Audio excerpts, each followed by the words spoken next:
The biggest thing is coming to the realization you don't have to be the smartest guy. Understanding what your limits are, understanding what you know, and how you can contribute to the learning.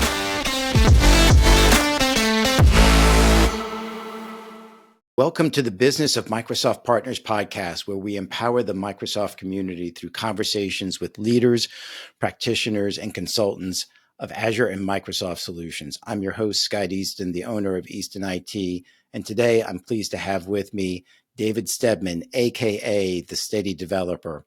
David is an expert technology solution provider and independent consultant, having accrued over 2 decades of experience across a broad range of business-related systems, specializing in cloud computing and strategic development.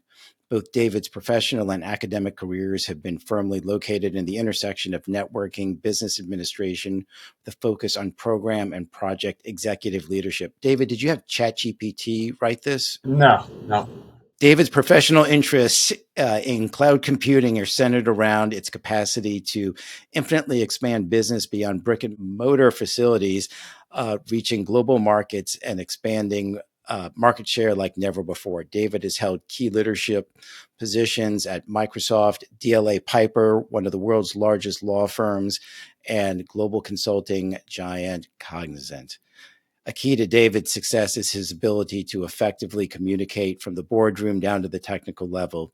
David is a former U.S. Marine, part-time soccer referee, active HOA board member, TechStars 2023 co-founder of CyDeploy, and in his spare time, he runs Liberty Brew Coffee Shop over in South Mills, South Carolina. David is joining us from his bunker in an undisclosed location somewhere in South Carolina. David, welcome to the show. Thank you, Scott. I appreciate it. All right. Thank you for the intro. Very nice bio, very, very detailed. So awesome. You've had a very storied career. As mentioned in the bio, you've worked for some incredible organizations, from Microsoft, where you were in the product team. You're actually a published Microsoft author. You've worked in the identity group over at Microsoft. You've worked extensively with product teams, technical folks, end clients. From there, head of application integration at DLA Piper, and then over to Cognizant as one of the business leaders over there. So, David, you've had some tremendous experience working in very successful and very large organizations. And now you're an independent consultant and, as mentioned, co-founder of CyDeploy. And I want to take you back to 2022 and just get a sense of what's going through your mind. What's the conversation like with your family when you say, "Hey, I'm killing it at Cognizant, but I'm going to leave and start my own thing and do independent consulting, and then found a tech startup as well"? Take us through the conversation there. Yeah, I think the first conversation was like it's sort of a realization of can I still be doing what I love to do, but at a different sort of horizon. So when looking at my exit from Cognizant, I was like, could I see myself being at Cognizant for that amount of time or longer, right? They were going through their mass changes. They were going through sort of acquisitions, and again, as a big integrator, that's what they do. They acquire and then figure that out. So the real big conversation wasn't really the decision of leaving. It was the decision of, okay, what are we going to do once I leave, right? It's easy to say I'm leaving, and now it's like, okay, what is the game plan once you leave, right? Because that's always especially as an independent, okay, what do you got lined up? What don't you have lined up? What is the game plan, like getting all the structures in place? So the key is really, do you have your plan together, right? Whether the plan is successful or not, that's a whole nother thing that will go out. What's the old saying that a plan never survives first contact with the enemy? You've got a plan coming out of Cognizant. You've started your own independent consulting firm. What's the biggest surprise or biggest two or three surprises that you ran into when you came out on your own and started your own independent group? The biggest surprise is when looking at sort of the market and understanding the market, you actually understand. And the biggest surprise I had is you actually have to work a whole lot harder. Yes. Yes. It's not just, hey, we got this sales guy. Again, like most of these big, you have the sales guy, he has the leads, he has the funnel, he has the everything. You essentially have to build your funnel and then also deliver on your funnel, right? So it's a one man, again, generally one man, two man, three man, four man. So I think that's the biggest realization. Uh, is it harder? But I think the reward is more beneficial at the end of the day. Exactly. And, to really dovetail on that point is that I work with a lot of independent consultants like yourself. And I would say the main problem that most Azure or any independent consultant out there has is the sales and marketing, is that people are great at their specific skill set, their specific technology, their subject matter experts, and frankly, brilliant on a lot of these platforms that they work on. But the real challenge is the sales and marketing side. It's a completely different skill. No developer, and I'm certainly guilty of this as well. No developer is really excited about picking up the phone and cold calling a customer, chasing a customer or potential customer or client down for business, trying to automate email outreach, doing research, all those type of things. I think just a lot of the technical independent and Azure independent consultants out there, what I find is that a lot of them just want to be great at their particular area where they're a master of, and they really struggle with the sales and marketing side of things. So You definitely find out quickly what you're really bad at. yes, yes. Especially being on your own, you're like, okay, well, I can deliver this, but now I got to go talk to a customer. And again, it's the first time with the customer. So I think the key really is understand what you're bad at and then try to, like I always have said, it's about partnerships, it's about relationships, right? So find that person or that the selective a bunch of folks that are really good at that, and then enable them, which enables you, and then it's sort of this nice mesh of relationship of okay, they're helping you and you're helping them, right, all at the same time. So I think and if I had any advice for folks that are going into the independent side of the house is understand like what you're good at and what you're bad at, and then figure out sort of a game plan to help fill in those voids. Like it might be marketing, it might be maybe you're really bad at typing emails. I don't know, but essentially figure out like those gaps, and then again with many different services out there like Fiverr and again all these independent channels that you have. Like I was using Fiverr for some of my marketing, like being able to market out on LinkedIn and whatnot. So and that worked out quite well, right? So I think it's just finding those different gaps and finding somebody that can help you establish what you're trying to do. Because again, we're all human. We all have different gaps of, hey, I can do that really good, and that I'm going to ignore because it's really bad. I'm not good at that.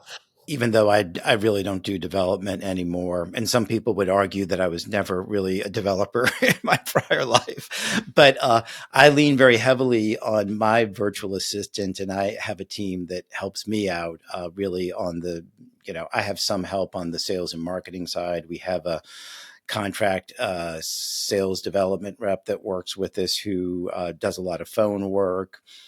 We have a virtual assistant over in the Philippines that handles just a plethora. Jerry, as you know, David, handles a lot of our invoicing and administrative work, and that's been invaluable.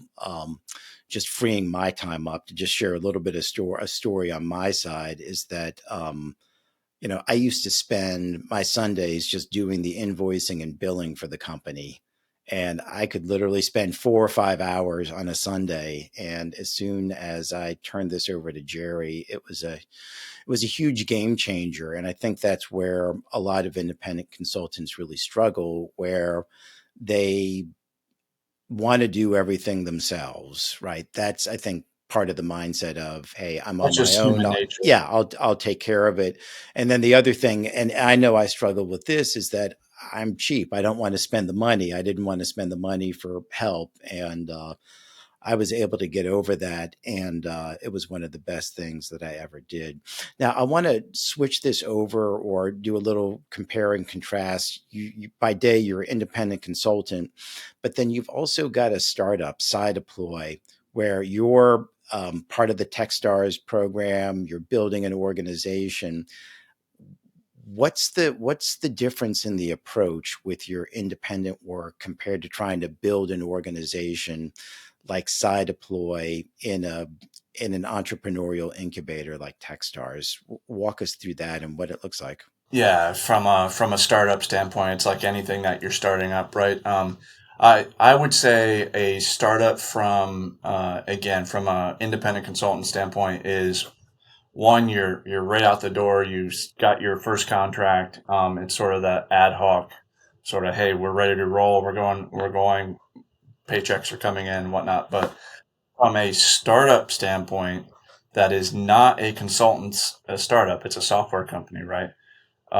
You have to go win those customers, right? And I think that's the biggest challenge between the startup is one, typically startups fail in two different ones. One, they don't know their market or they haven't captured the market yet, right? And that's sort of number one is trying to find out what the market is and if there is a market need. So you might have solved a problem. You just might not have, again, solved the burning house on fire problem, right? There's one thing about solving your problem versus solving a problem for a customer that actually wants to spend money for it.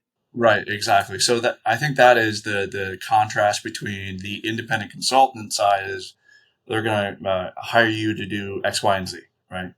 From a startup software standpoint, is you're having to work 10 times harder to say, this is why you need my product, right? This is so I think that is the two different areas. And again, SciDeploy continues to figure out like what the market looks like for the product, right?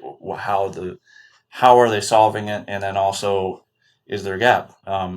And that is I would say the biggest challenge is there a gap? Is there something that's on fire?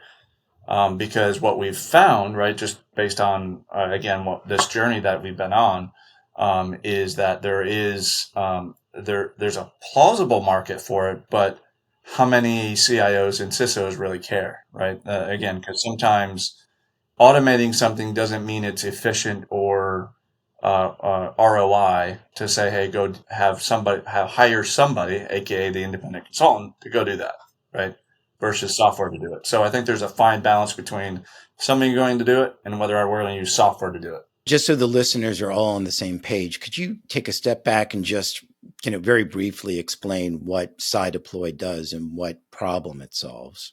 So CyDeploy is a functionalized AI ML testing solution. So essentially, we've all been there as IT administrators, where you have to go test a patch or you have to go test something, a functionalized test, right?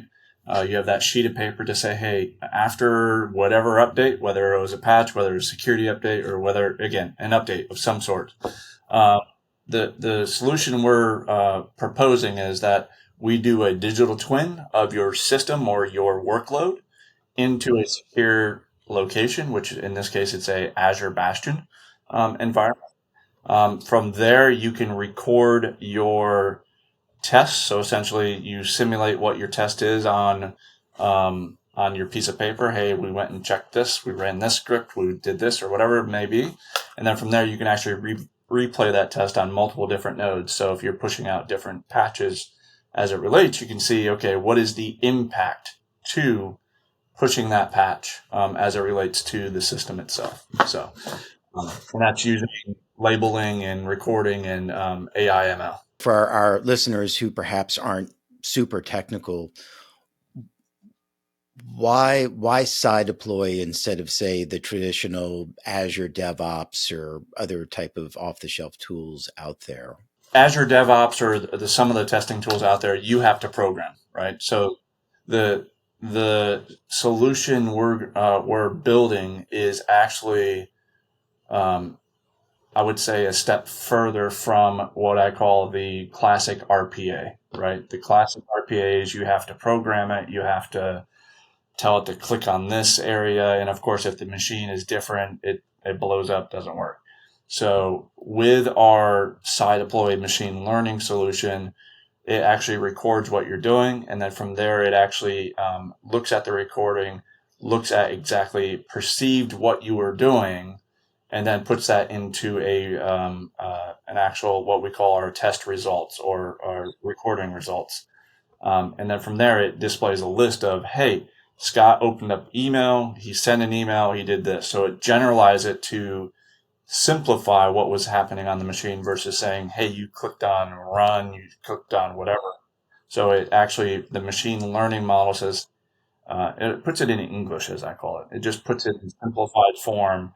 And so when it replays, it actually does the replay in the simplified form. Like, hey, he opened up Outlook, he sent an email, it was successful, and X, Y, and Z. So that's what we're trying to do. We're trying to make, instead of saying, hey, we record this, then you spend 100 hours just trying to figure out how to get the actual test. So we're trying to time to value for the testing and recording of functionalized tests. Sounds fantastic. And just to follow up on that, I know even though you've only been in business for a few years with CyDeploy, you're actually having some relative success. And I know we can't necessarily talk about specifics on the clients or whatnot, but I know that you've had some commercial and government interest there as well. So I know that you're beginning to make traction and get some traction in the marketplace here, correct? Yeah, and we're definitely getting traction, but like anything, right?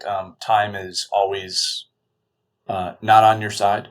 Like with any startup, you have pre-seed capital, you have, again, investors that come in.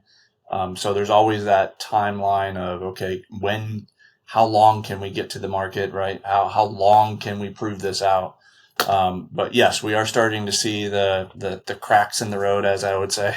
Okay, hopefully not opening up and swallowing you, but open. Right. Okay. Either way, right. All So right. yeah, so definitely trying to again solving the pain points of again the automated test building, identification process, and as well as we're learning other things that are in the market that again, like every product, right? A lot of times the product was meant to do X, Y, and Z, but the actual market is over here. So we're starting to see different scenarios come about that we knew about. We just didn't really think, okay, were they actually burning a house on fire type of issues. Um, and that's, I think, the advantage of a small startup is understanding what that market is and then being able to do a dynamic shift to that problem, right? To say, okay, but you still don't want to move away from your actual idea, right? That's the key is, okay, if I move to that problem, does the whole idea change or does it support it? And if it supports it, I think that's a better sort of outcome because then you can still say, hey, that supports the initial idea, right? Being in the TechStars program, what type of mentorship do you all receive, or what are some other benefits that you get from being in the program? With any of these tech stars or any of these VC type of again activities that you get to be part of, TechStars is wonderful, as well as other type of programs like there's the Google startups, there's the Microsoft startup, there's again many different programs out there for if you have an idea and you just want to figure out how you can get that idea out to the market. There's many different avenues that you could take as a individual. Right. The biggest things these like Techstars and others, it's really the connections. It's really the relationships they have. So you're going to have Techstars talking with other Techstars and the relationship between those Techstars. because we're TechStars, again, they're 21, 22, 23, right? Um, there's other TechStars that have either succeeded or failed, lessons learned, right? Because really, tech startups, right? Any startup, their success rate is very low, right? So the margin of between failure and I don't consider it a failure, right? I consider it like a learning, like lessons learned. It's like life, right? Things work, some things work, some don't, right? But at the end of the day, you can say, "Hey, tried it, didn't work, moving on." What would you say, um, being in the TechStars program, what's the most surprising or most interesting piece of advice or business direction that they've given you to go in? Or if that question makes sense. I think the best advice that we received is get in front of your customers, get in front of the folks.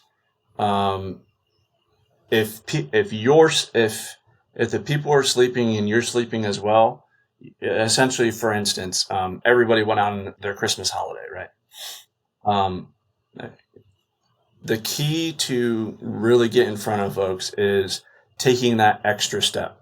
So, would it be nice if I had a 5-day week? Great. Yeah, that would have been nice. But it's really taking that extra step to say, hey, instead of doing that, I'm going to do this because you never know. You never know. A classic example is everyone knows DoorDash, everyone knows Uber. But do people know the story of DoorDash? DoorDash was just about to fail. And of course, the pandemic was sort of that savior for them. So, and that's like every startup. Like there's always those moments of ups and downs. Are we going to make it? Are we going to get there? Have we made that? Have we captured the market? Have we gotten there? So, I think um, the best advice they got was always give that 1,000% little extra. If your brain is telling you no, I should just go relax. I should again. You still need to relax every now and then, right? But if you know there's something that needs to be done that could possibly get you over that edge, go do it. So, out of curiosity, you had the chance to take 5 days off during Christmas. You didn't do it. What were those activities that you did while people were sleeping? A few of those is we completed one of our rebs that we were looking to complete earlier. So we code completed several items, as well as I went up to Washington, D.C. to meet a potential customer.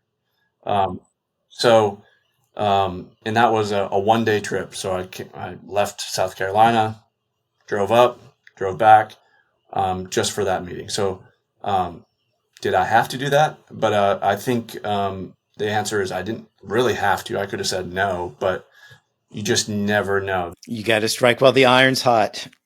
Exactly, and I think that's good.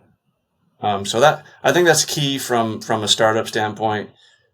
Be willing to accept that you're gonna have to have those tough conversations with yourself and your family to say, "Hey, we got to go do this," because again, startups. Again, you got to look at like the percentage of startups that fail and succeed, right? I'm curious then to tie in your Marine background. And you served for what, 4 years, 8 6 years, years. 8 years? Okay, sorry, inflation. I can't keep up with all that.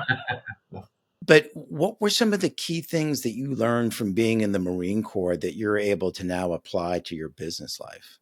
I think the biggest thing is be honest and stern and be centered in your values.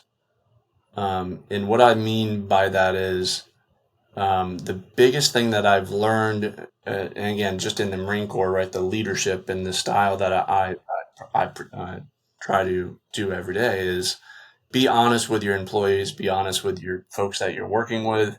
If something comes up or whatever, I think honesty and stern in your values, and if you firmly believe that something is wrong or something should not be done, go ahead and say it, right? And as well as sometimes folks need to hear hard truths. Yes, I know that's not a very popular opinion in today's world, but honesty and hard truth, I'm right there with you. Yep. And I think that's the biggest thing, again, that I've learned from the Marine Corps standpoint is it's an interesting world out there. Um, and I think the one thing that I miss, again, generally, right, and even when I talk with my fellow veterans, right, it's really the camaraderie of the unit, of the division, the regiment, or whatever. Again, you know all those folks, your family. I mean, all walks of life, right?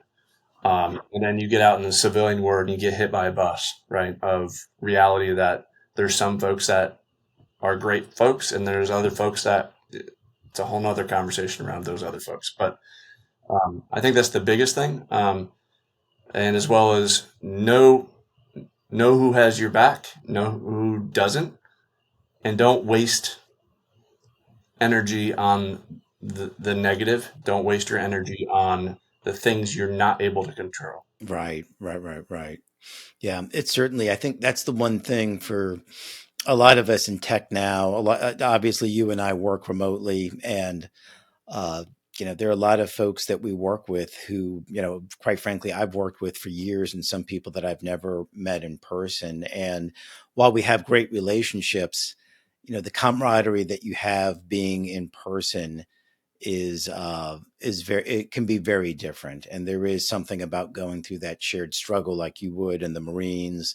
I'm fortunate enough to be a member of a great gym where we do, it's a very strenuous exercise group, and we build a bond that way where we can commiserate about what we just went through. And so there's something about that shared bond that is very lacking sometimes in the real world, so to speak. So that's a powerful lesson. So tying that into to the rest of your background here and the rest of your journey. So you were obviously over at Microsoft and working in the product teams, and you were there for several years. You accomplished a lot of wonderful things in the identity group.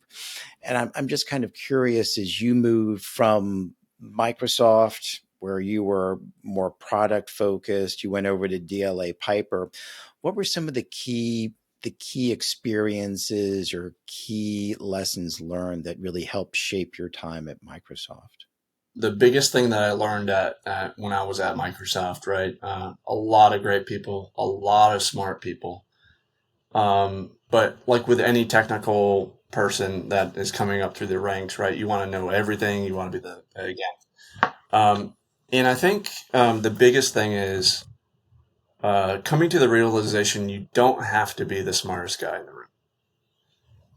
Understanding what your limits are, understanding what you know, and how you can contribute to the room, right?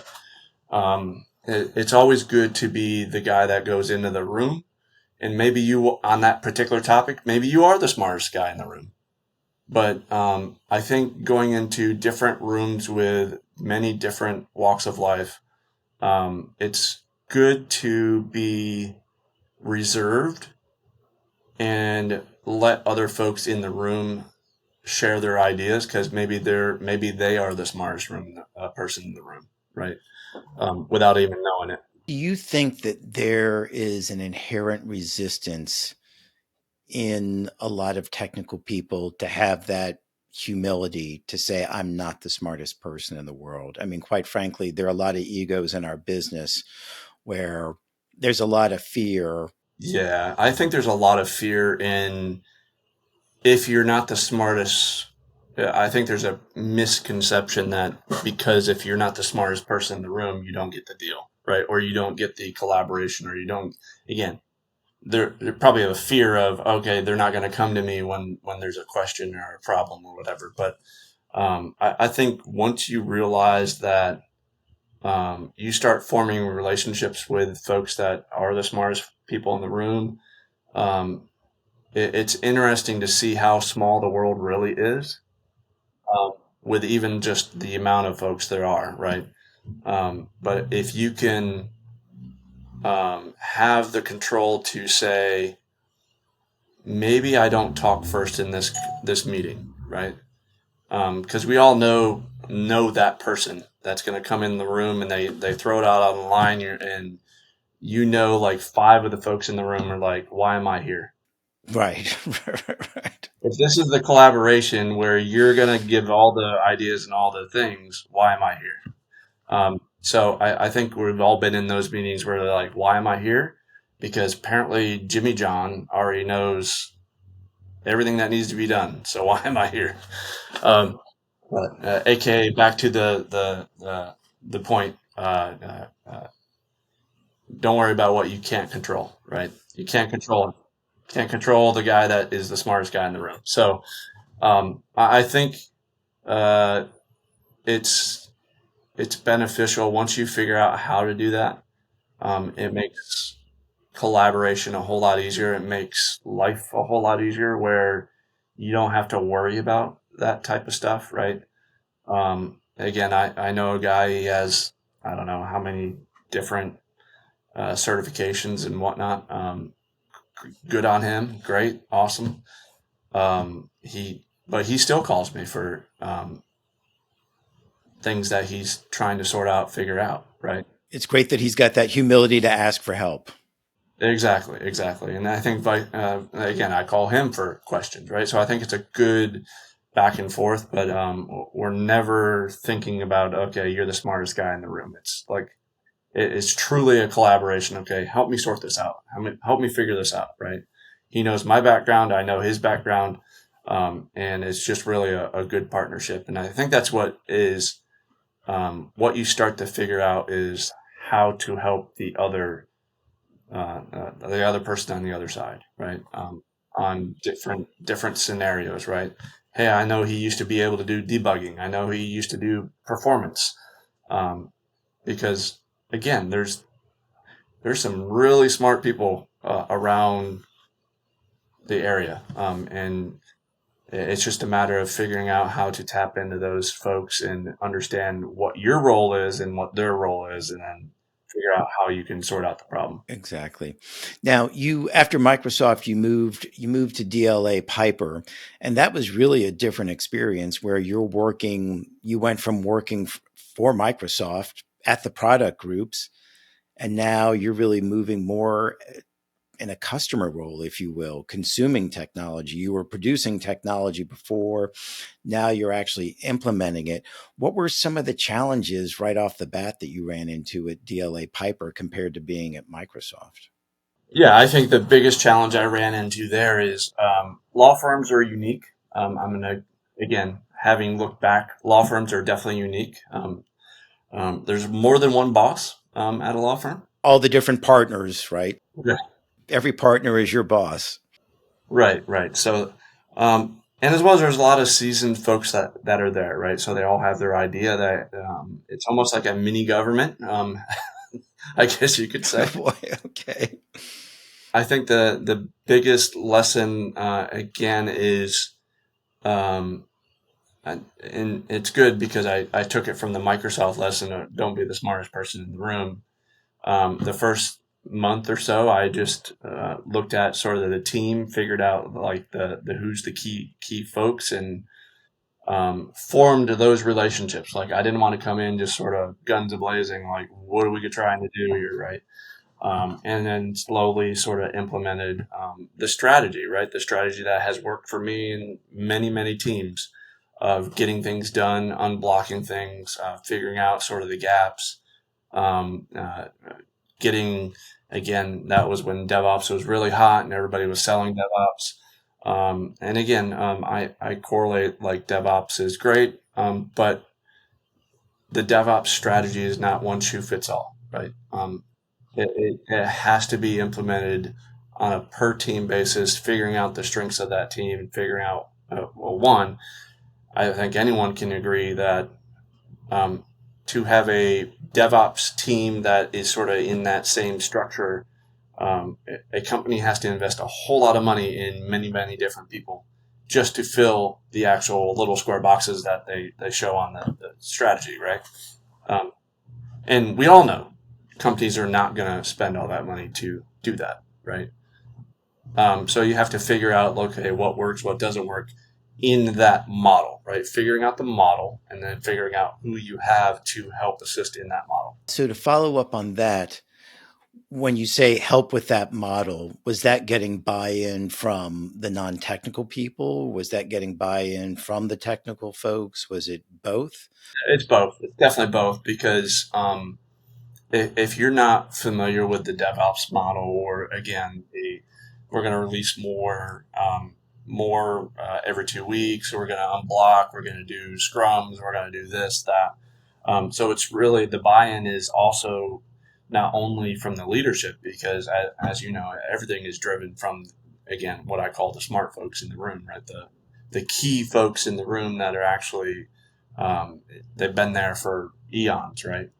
Um, so getting their buy-in is also, I think, the most critical, because that's how you're going to succeed or not succeed, right?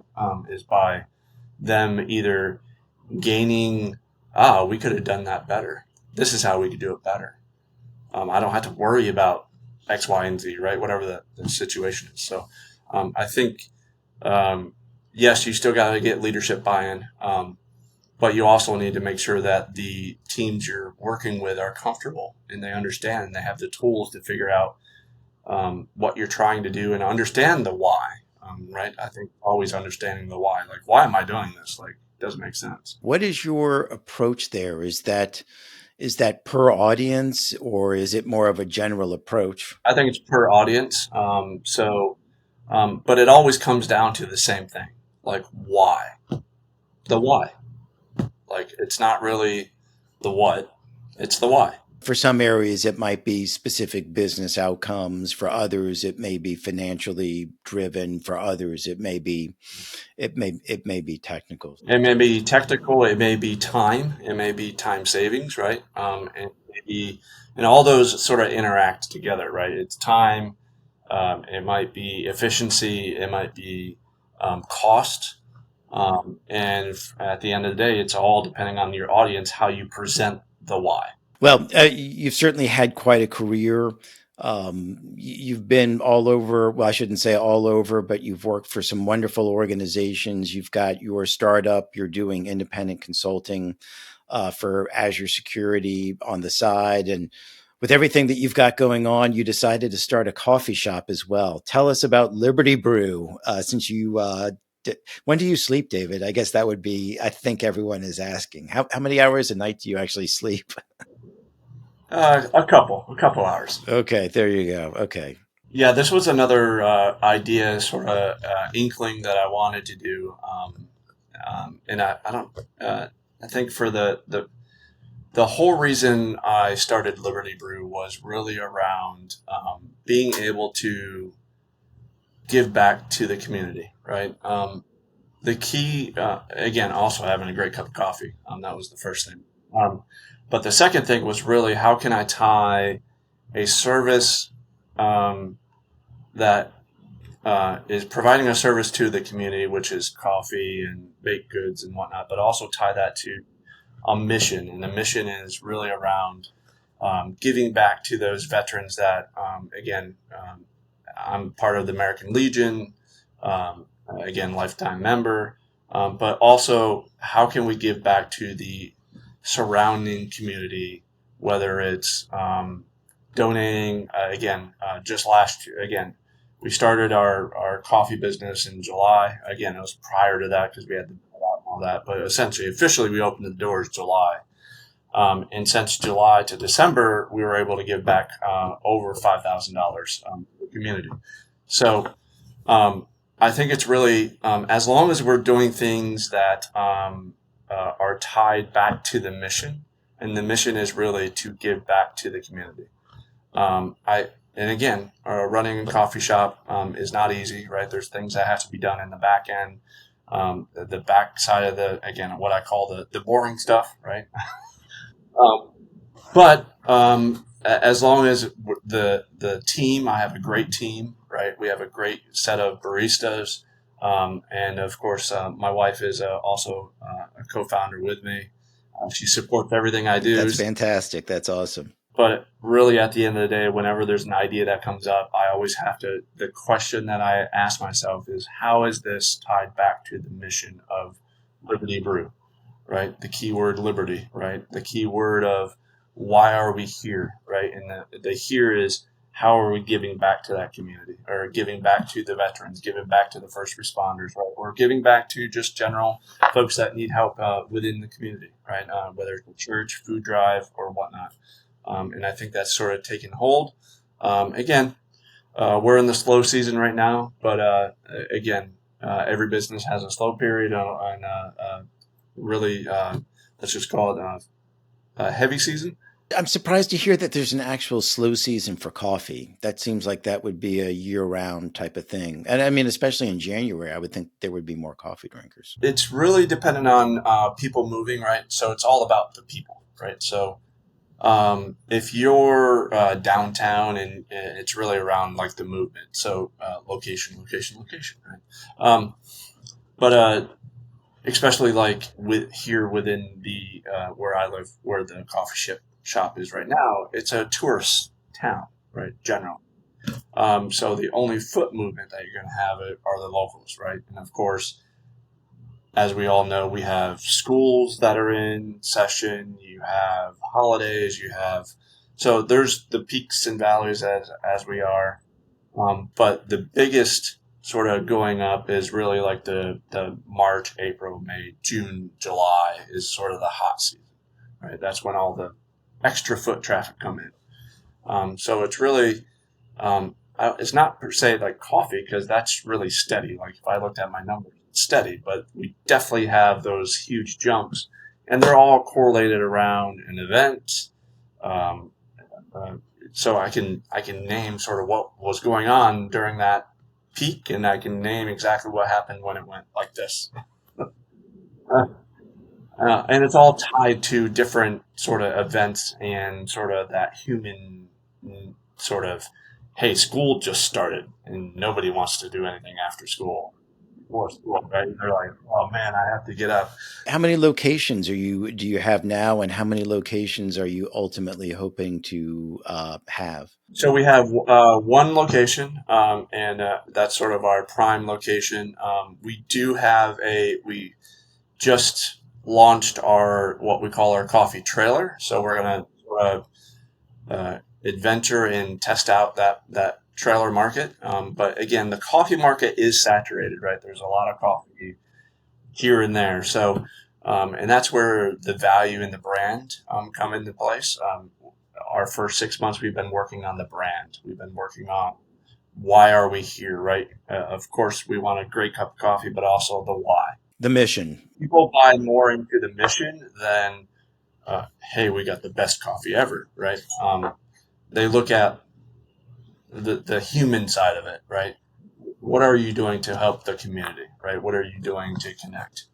So that's huge. Amazing story, from the Marines to Microsoft to a law firm, now a coffee shop and a high-tech entrepreneur. So David Steadman, thank you so much for being on today. So for those of you that want to learn more about David and some of the products and companies that we spoke about today, you can certainly find him at his personal website, steadydeveloper.com, for all of your Azure security needs, CyDeploy for the continuous deployment things that we discussed earlier. And then David, Liberty Brew, I don't think we have the website for that, but LibertyBrewLLC.com. Okay. And you do ship throughout the U.S. as well. Is that correct? We definitely ship. Okay, perfect. And the coffee shop is located in what part of South Carolina? Yep, Conway, South Carolina, Conway. just north of Myrtle Beach. Awesome. Well, again, David, thank you so much. Certainly a fascinating conversation. And again, thank you so much. And I'm sure that we're going to be talking with you soon. All right. Take care, David. Thank you, Scott. Appreciate it. Have a good one.